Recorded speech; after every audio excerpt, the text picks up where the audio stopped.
పిల్లలు ఎన్నాళ్ళు భయపెట్టింది ఒకసారి బాగుండదు ఈ పని చెప్తా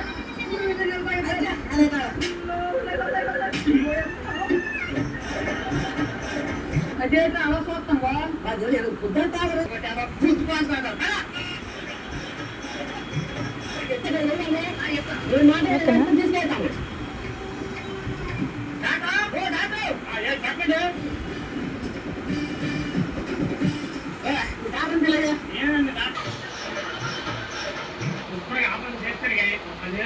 చెప్పండి ఏమని చెప్తాను నువ్వే 10,000 రూపాయలు తర్వాత ఇచ్చేస్తాను నేను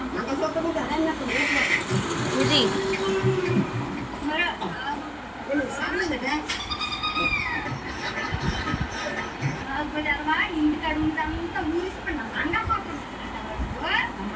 పెట్టుకోలేదు ఈడు బాగా బాగుపడతాడా నీ నాటి మాటే ఎంత బాగుపట్టాడు చచ్చిపోక ముందు మాత్రం చేస్తాం 10,000 అడుగుతావా ఎవరో నీ బెతక